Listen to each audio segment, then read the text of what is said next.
the town of Blackstone. The town of Blackstone is right up against the Rhode Island border, and it's a beautiful town. It's very quiet and has the Blackstone River going through it, as you might guess from the name Blackstone. And I looked at all sorts of different things to figure out what I could do to celebrate the town of Blackstone, but that would also be interesting to people in general about a scene to draw. And I decided that a scene that tends to be popular around New England is a farm scene, because we have a lot of very small farms, and we have farm stands, and this is the history of this area here, that pretty much every town was full of farmers, because that's how they ate food, eating from local farms. So I'm going to do a couple of different versions of the Daniels farmstead, which is what you see in this picture. So you're welcome, like I said, to draw along with me or just to hang out and chat. You can draw other things and let me know what you're working on. Everything is fine. We just enjoy quiet and relaxation and calm. So we're going to take a look at the Southwick Daniels farm. The farmstead was established in 1750, and some parts of this house that are currently there date back to the 1830s, and the barn is from the 1850s, and there's a cider mill from the 1870s, and it's been in the same family since 1797. So this is a historic property, historic family, and just think of all the different things they have seen in that time period. I mean, they were established before the United States was the United States, and went through the Revolution, went through the Civil War, and everything else. So it's a real part of history that you can go out and see. During the non-pandemic times, they had all sorts of great events there, farmers markets, art shows, music, and the Blackstone Valley Art Association has been there a number of times to do painting events, to do art shows, and to enjoy the music of the Claflin Hill Symphony. So it's a delightful place to go visit and hang out for the day. And also in the autumn, sometimes they have their gardens full of beautiful sunflowers, so there's all sorts of different reasons to visit them at all times of year. So the Daniels farm, I suppose technically it's the Southwick Daniels farm. We're going to try a bunch of different art styles with it. So first, what I'm going to do is make a model image of it to go forward, so that people who aren't very good at freehand drawing, or who maybe are working with someone who isn't good at freehand drawing and wants some help for their design, uses tracing paper and graphite paper to create a starting point. So if you're fine with freehand drawing and want to draw it freehand with a pencil or pen to get started, then you could do that. But in the meantime, I'm going to show people how to use tracing paper and graphite paper to transfer an image onto something. So in this particular case, my aim is going to be to watercolor a painting of this farm. So I'm going to show you guys how to use graphite paper and tracing paper to transfer the image from this photo that I took, and then to move it over onto the watercolor paper. So we're starting with a photo, the Daniels farm, so the barn building and the side building, and when they do the farmers market and stuff, they hold it right there. So, and you can see all the tables that they've got set out. So when you start out to do a tracing or graphite paper, if that's the path you decide to take, you want to start with a source image, and you can print it like in this particular case, or you can do it, you can trace off of a computer screen. So you can just put an image on the screen, and trace that way. So you don't even need a printer. If you don't have a printer, you can just use some sort of thin paper. So the two parts here, one of them is tracing paper, and this is found at pretty much any store, and it should be fairly inexpensive. And all this is quite thin paper that you can see through. So that is all tracing paper, is thin paper. There's nothing else special about it. And if you don't have any tracing paper, but you have a source image like this that you don't mind writing on, then you don't really need the tracing paper because you can just draw right on this image. I like to do tracing paper because then I can see clearly what lines I have traced and which ones I haven't, and also because I can now save this in a folder of all the different things I've traced in case I want to do it again, and I don't necessarily damage the raw image. I don't really mind at this point because I just printed this off my printer, but there might be cases where you're tracing something and you don't want the raw image to have pencil on it. So stage one, if you want to make a tracing on tracing paper or thin paper, it can be any sort of paper that you can see through. So first step I always do is tape the tracing paper down to the source image so that it doesn't move around while we're tracing it. My hands are a little shaky and I don't want to have to try to reline things up if I'm halfway through and then all of a sudden things shift. So just tape it on two different sides.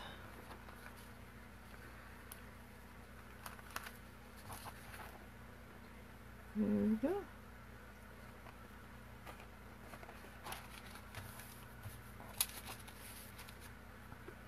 Alright, the aim when you're tracing art like this is not necessarily to get every single last line in there, because you're going to be able to see the raw image and be able to put in the smaller details yourself when you get to the destination material. But the aim is to give you a guideline so that if you need a little help with perspective, the way the lines line up, or the placement of the windows versus the door, that sort of thing, that you are able to get the guidelines you need on your source piece of paper. So I am just going to do a rough idea of this. I'm not aiming for perfection here. We are just getting an idea of what the structure looks like.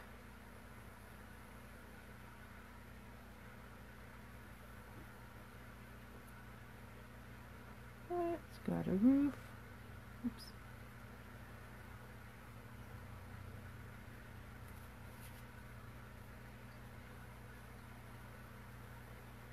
And if you really want to, you can use a ruler. And I'm just doing this quick and casual so we get a sense of what this is like. Window.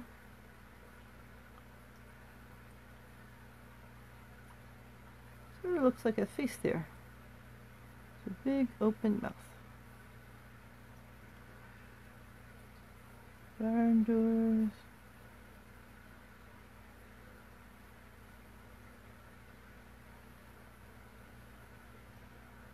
The nice thing about buildings like this is you can go take a look at it anytime you want to, because it's located right on a main road. You can just swing by, take a couple of pictures. Imagine what it would have been like living back in the 1700s. They didn't have cars. They just had horses, and people walked where they could walk to. Right, so now we're in the trees. So one choice is to continue the lines and to draw it as if there was no tree there, but I think I sort of like this tree being out here in the front. So I'm going to draw this tree in. And again, I'm not going to draw every single leaf and every single little branch. I'm just giving a sense of what this stuff looks like.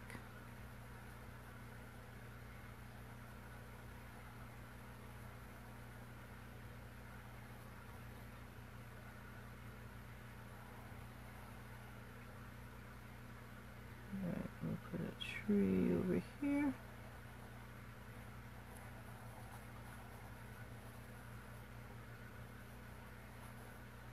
Alright, I'm not going to put the benches in because my aim is to draw a farm scene, but it is all up to you. Where would I get?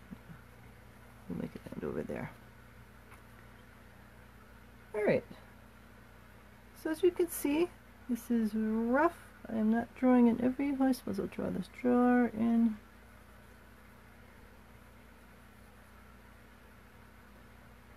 Trying to figure out, there we go. And you can peek underneath. It's sort of hard to make out some details.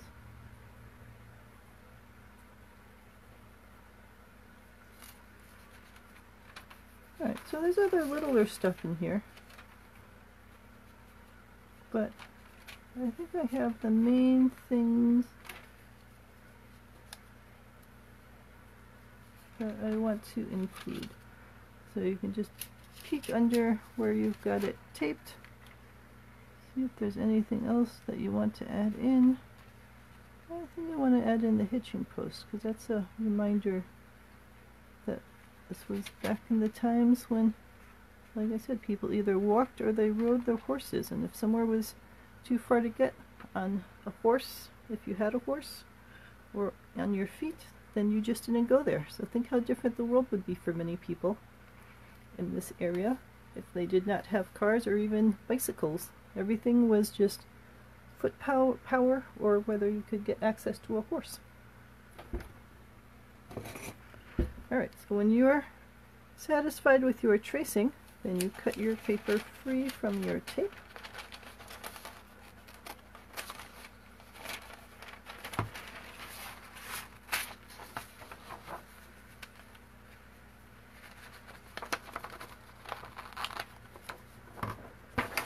Alright, so now we have a drawing, and again the purpose is not to be super precise here necessarily. I mean, you can be if that's the way that you want to draw things, but more the aim is to give you a sense of the proportions and the balance and where things are located.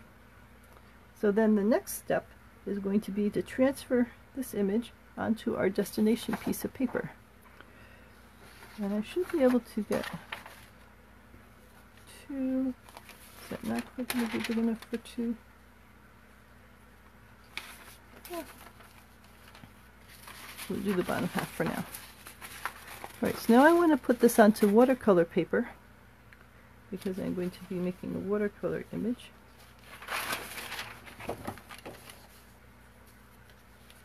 And yeah, let's do it like this.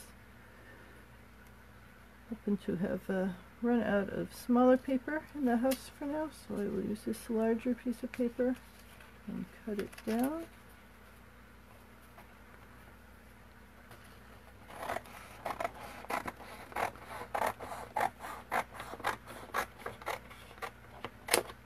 Alright.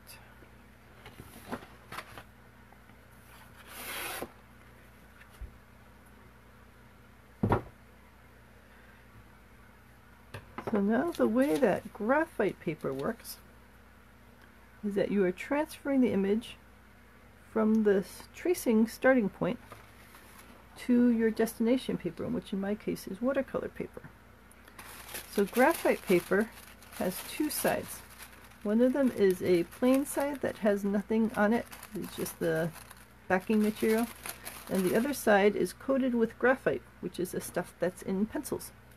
So when you work with graphite paper, even though you're usually drawing with a pencil to move the image through, the pencil itself is not doing anything. It's just a source of pressure. It's the fact that you're pressing down on the graphite paper, and I mean you could do it with your thumbnail if you wanted to. The fact that you're pressing down with the graphite paper is pushing the graphite off of the back of the paper and onto your destination surface. So it's all about the pressure. It's not about the pencil. It's just that it's easier to draw with a pencil. Welcome to the newcomers. What we are doing is we are working on an image of Daniel's farm. So I am just showing you to start with how to use tracing paper and graphite paper if you haven't used that before. But then we will get on to the watercoloring part. So you can paint something else if you want to, or you can hang out and chat and say hi. I'd love to hear what you are up to. So we have tracing paper with a rough idea of our image.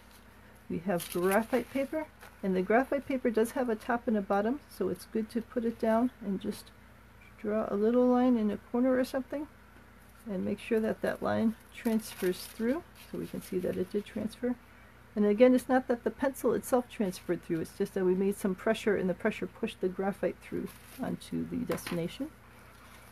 And what we're going to do is make a sandwich out of the three of these, so that we have the image, and then the graphite paper, and then what we want the image to move onto.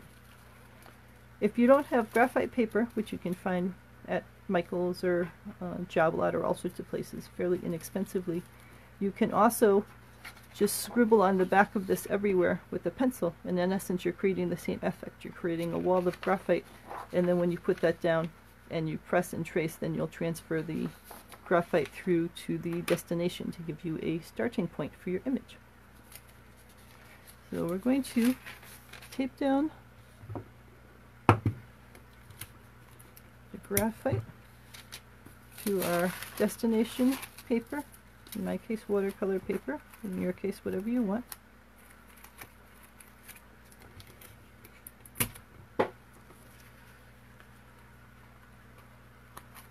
We're just doing this so it doesn't slide around.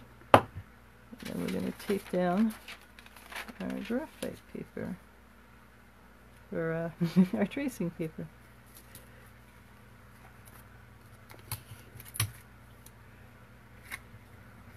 There we go. Alright, so we're just making a little sandwich here. So we've got tracing paper on top to give us our guidelines. We've got the graphite paper in the middle, which is going to transfer the image down, and then the watercolor paper on the bottom, which will be our destination and the thing that we're going to actually make art on.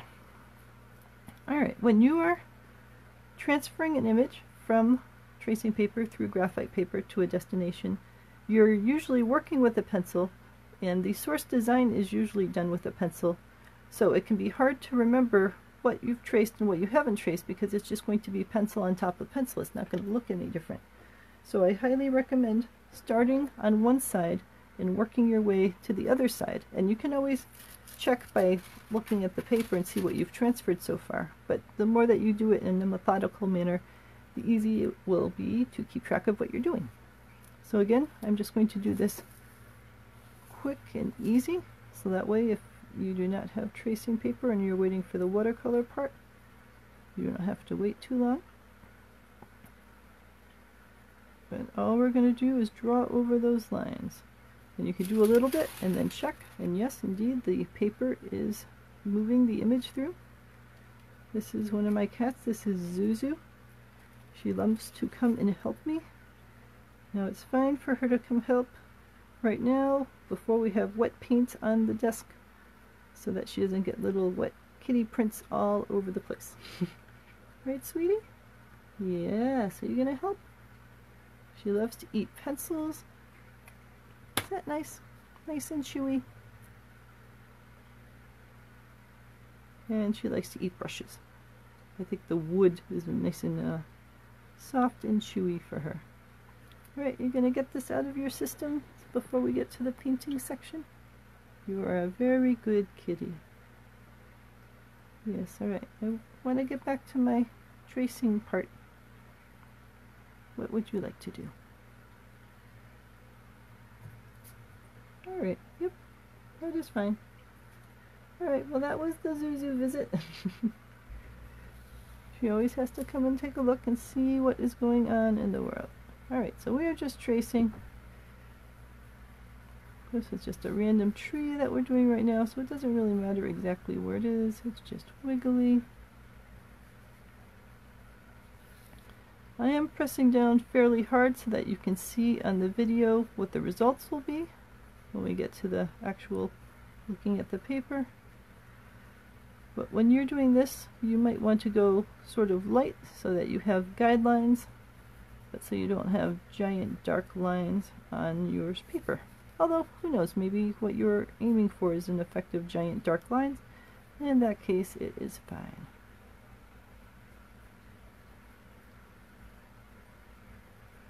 And usually it's not the tree that you're caring about when you're doing this sort of thing. Usually it is, oh see, look, here I said to go in a methodical manner, and then I just started thinking about the barn.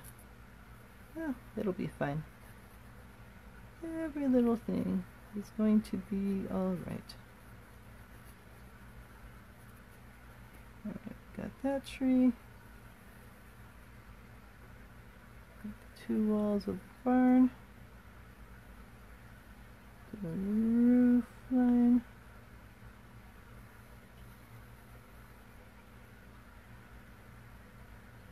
So you can do this with any sort of image.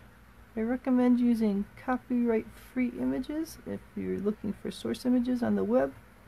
There's websites called Pexels, P-E-X-E-L-S, or Pixabay, P-I-X-A-B-A-Y, to get source images from that are copyright-free.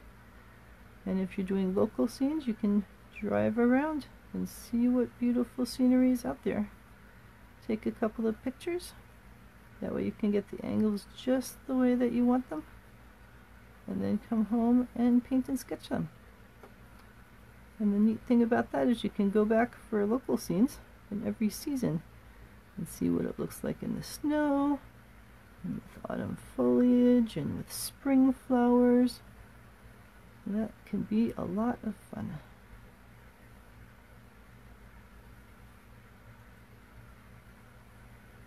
Alright, we've got the base of the barn.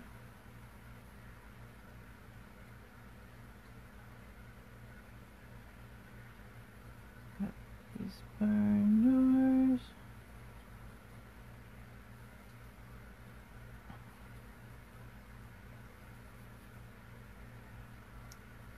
Got the hitching post for anyone coming by with their horse.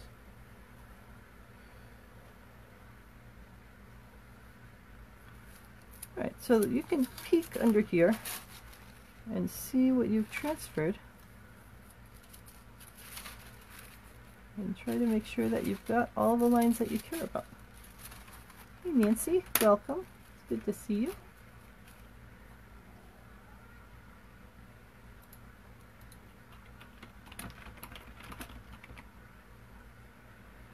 Alright, so when you are pretty sure that you've got everything to give you your starting guidelines, you just cut off the tracing paper, a pair of scissors,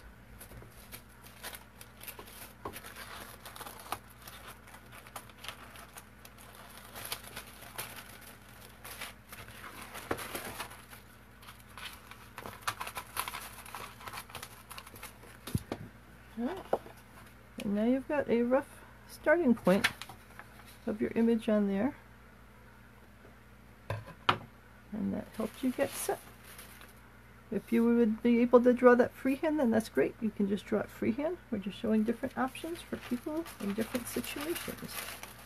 So when you end this up, let me cut these two loose from each other. Well, it looks like Felix is thinking about coming and joining us.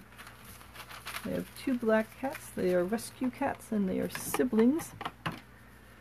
And they like to come over and say hello. Hello, sweetie. Yes, you are so helpful. That was so helpful of you. Alright, so that's the tracing. And the nice thing about the tracing paper is now this goes into a file folder, and I can reuse this for tracing and making other versions of the barn in the future. So this is a nice permanent addition to my library. And the graphite paper can keep being used again, so I can use this for another drawing and another drawing. If you look closely, you can see a faint outline of the barn in there, but you can also see a faint outline of a steam train and other projects I've done with the same piece of paper. So you can keep reusing this multiple times. So both of these do not need to be thrown away at this point. Both have a long-term use, so that is a good thing. So to summarize with, the cat typed a bunch of letters into the chat room. That would have been exciting. Alright, so to summarize about tracing in graphite paper, if you need help to get a starting point for your image on your destination piece of paper, then you get a source image and you can print it or you can work off of your computer screen. You trace the image with thin paper. You can get tracing paper, just any kind of thin paper will do. And then using graphite paper, you can transfer that image onto your destination place. So it's a good idea to have tracing paper and graphite paper around if you need this kind of assistance, or if someone in your family group needs this kind of assistance. Because this is something that a parent or guardian or the other person who's able to do the tracing part can do. They can do the tracing in graphite paper and create this, and now a person who needs those kinds of guidelines for whatever reason has something to start with. So you can make your own coloring books, an example. Alright, so let me know if you have any questions about how tracing paper and graphite paper work, if you want to take the route of tracing paper and graphite paper for your projects.